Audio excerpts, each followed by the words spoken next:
사기 6장 30절을 보면 아비에셀 사람들이 요아스에게 몰려가서 그의 아들 기드온을 내어놓으라고 요구하죠.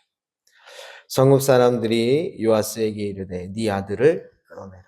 그들은 당장 기드온을 죽여야 한다고 말합니다. 그는 당연히 죽을지니. 왜냐하면 지난밤 기드온이 자신들이 믿는 신 바알에게 제사를 드리는 제단을 부수고 아세라 목상을 뿌리채 뽑아버렸기 때문이죠. 기드온의 목숨이 경각에 달려있을 그때 뭐가 터지죠? 전쟁이 터집니다. 그게 바로 오늘 본문이죠. 그들을 끊임없이 억압하고 착취하던 미디안 족속이 다시 쳐들어온 것이죠. 33절을 보면 미디안 족속만 쳐들어온 것도 아니라 다른 이방 민족들과 연합해서 쳐들어왔다는 것을 알 수 있습니다. 그때 미디안과 아말렉과 동방 사람들이 다 함께 모여 요단강을 건너와서 이스라엘 골짜기에 진을 친지라. 이에 기드온이 나팔을 불어 군대를 소집하죠. 가장 먼저 부름에 응한 이들은 아비에셀입니다. 다음으로 므낫세의 지파가 동참했죠. 기드온이 또 사자들을 또 온 므낫세에 두루 보내매 그들도 모여서 그를 따르고, 기드온은 다른 지파들에게도 사자들을 보내 도움을 구했죠. 또 사자들을 아셀과 스불론과 납달리에 보내며 그들 역시 기드온의 부름에 응해서 군대를 보냈습니다. 사사기 7장 3절을 보면 이렇게 해서 모인 군대 군사의 숫자가 나오죠. 돌아간 백성이 2만 2천 명이요 남은 자가 10,000명이었더라. 그러니까 처음에 총 몇 명이 모였냐면 3만 2천 명이 모인 것입니다. 이로써 모든 준비가 끝났습니다. 이제 미디안과 아말렉 그리고 동방 사람들과 맞서 싸우면 됩니다.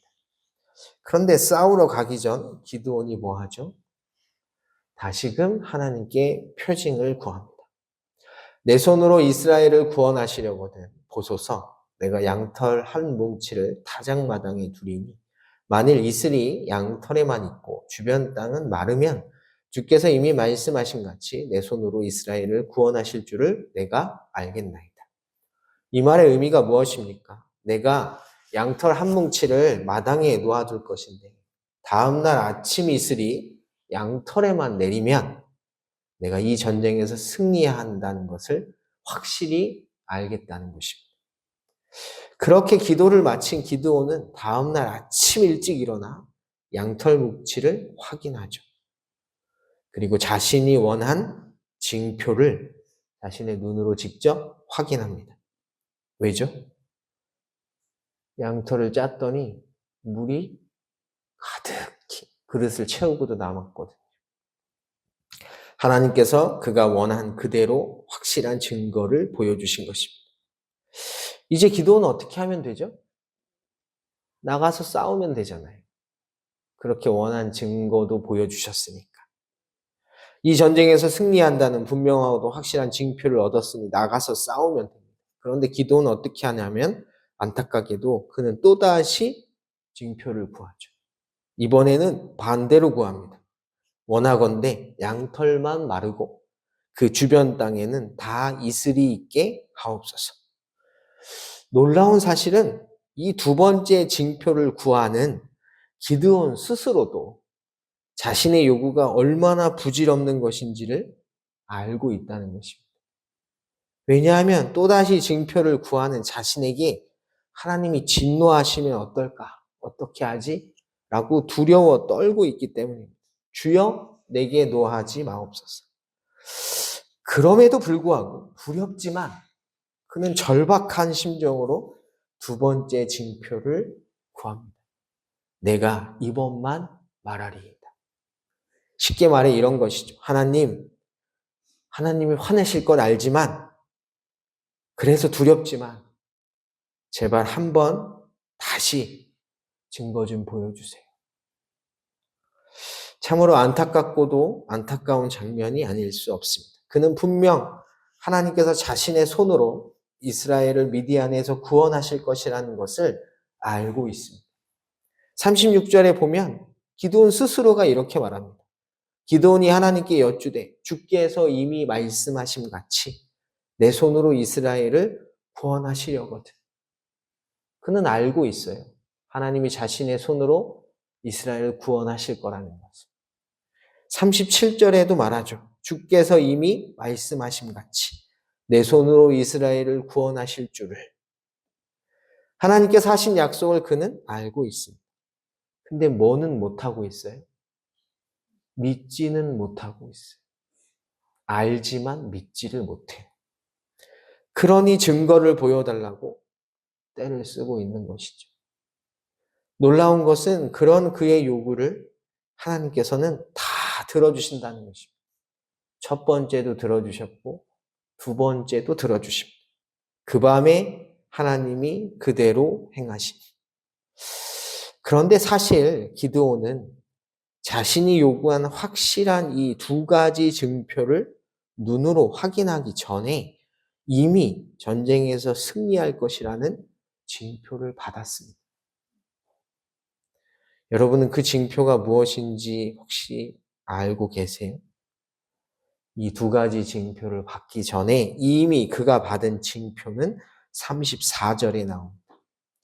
기드온이 나팔을 불매 아비에셀이 그의 뒤를 따라 부름을 받으니라. 전쟁이 나자 기드온이 나팔을 불었습니다. 그러자 무슨 일이 일어났죠? 아비에셀이 기드온을 따랐습니다. 이는 매우 놀라운 사실입니다. 왜냐하면 사사기 6장 11절을 보면 아비에셀이 뭔지가 나와요. 여호와의 사자가 아비에셀 사람 요아스에게 속한 오브라에 이르러 상수리 나무에 앉으니라. 아비에셀이 뭐예요? 요아스의 아버지 기드온의 아버지 요아스가 살던 성읍이에요. 성읍. 아비에셀. 근데 기드온이 나팔을 불자 그 아비에셀 성 사람들이 싸우러 나가겠다고 나온 거예요. 여러분, 그 사람들이 지금 방금 전까지 뭐 하고 있었죠? 기드온 죽이려고 하고 있었잖아요. 그런 기드온을 죽이라고 가장 높이 목소리를 외치던 그들이 기드온의 부름에 나가서 싸우겠다고 나온 거예요. 이 얼마나 가장 확실한 징표입니다. 또한 35절과 36절에도 나오죠. 35절을 보면 군대를 소집하는 기드온의 요청에 누가 응답했죠? 므낫세 지파, 아셀 지파, 스불론 지파, 납달리 지파입니다. 므낫세 지파는 자신의 지파죠. 기드온이 속했던 자신의 지파. 그들 모두는 기드온의 나팔 소리에 응답하여 군대를 보냈습니다. 그렇게 모인 군인의 수가 32,000명이었다니. 여러분 기억나세요? 하나님께서 기드온에게 야, 내가 너를 통해 미디안에서 이스라엘을 구원할 거야 라고 말하자 그때 기드온이 뭐라고 했는지 기억나세요? 사사기 6장 15절을 보면 그는 이렇게 반응했습니다. 그러나 기드온이 그에게 대답하되 오 주여 내가 무엇으로 이스라엘을 구원하리? 보소서 나의 집은 므낫세 중에 극히 약하고 나는 내 아버지 집에서 가장 작은 자니이다. 하나님 무슨 소리세요? 나는 내 지파 므낫세 지파 중에서도 영향력이 없는 집안입니다. 그리고 그 영향력 없는 그 집에서도 내가 가장 능력이 없는 자입니다. 라고 말했습니다. 그런데 지금 그 가장 능력이 없다고 말했던 기드온이 나팔을 한번 불자 므낫세 지파는 물론이요. 나머지 지파들도 군대를 보낸다는 것입니다. 이것이야말로 가장 확실한 증거 아니겠습니까? 자기가 나팔을 불러 32,000명이 눈앞에 모였습니다. 가장 확실한 증거를 이미 봤습니다. 어떻게 이런 일이 일어났을까요? 34절에 나오죠. 여호와의 영이 기드온에게 임하시니. 여기서 임하다라고 번역된 단어는 옷을 입다라는 뜻입니다. 따라서 하나님께서 옷을 입듯이 그에게 하나님의 영을 입혀주신 것이죠. 그렇기에 그 영향력 없는 가문 중에서도 능력이 없었던 기드온의 부름에 3만 2천 명이 응답한 것입니다. 따라서 하나님께서는 그에게 이미 분명하고도 확실한 증거를 보여주셨죠. 그런데 기드온이 그것을 보지 못하고 있는 것입니다.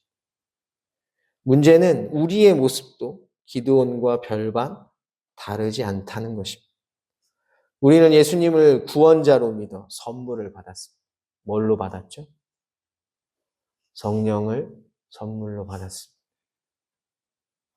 바울이 그러죠. 너희는 그리스도로 옷 입었다.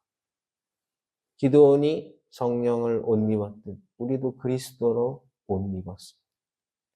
그래서 우리 안에 누가 계십니까? 성령이 계셔서 늘 우리를 지도하시고 인도하십니다. 이 말을 바꿔 말하면 하나님은 우리의 삶을 통해 당신의 뜻을 계속해서 보여주시고 들려주시고 계신다는 것입니다. 그런데도 우리는 기드온처럼 증거를 구하죠. 어떤 증거입니까? 내가 이해할 수 있는, 내가 인식할 수 있는 것들로 당신의 뜻을 확인할 수 있게 보여달라고 구합니다. 기드온에게 그러셨듯 하나님은 이미 충분히 보여주고 계십니다. 우리가 인식하지 못하고 듣지 못하는 것뿐입니다. 알지만, 듣고 있지만 두렵기 때문이죠. 그러니 늘 새로운 징표를 구하는 것입니다. 제발 알아듣게 해달라고, 보여달라고 이미 보여주고 계시는데. 그러니 새로운 징표를 구하기보다 내게 주어진 삶 속에서 보여주고 계시는, 하나님이 보여주고 계시는 것을 보고 들려주시는 음성을 들을 수 있게 해달라고 구해야 합니다. 그런 은혜가 우리 모두의 삶 가운데 가득하시기를 주님의 이름으로 간절히 축복합니다.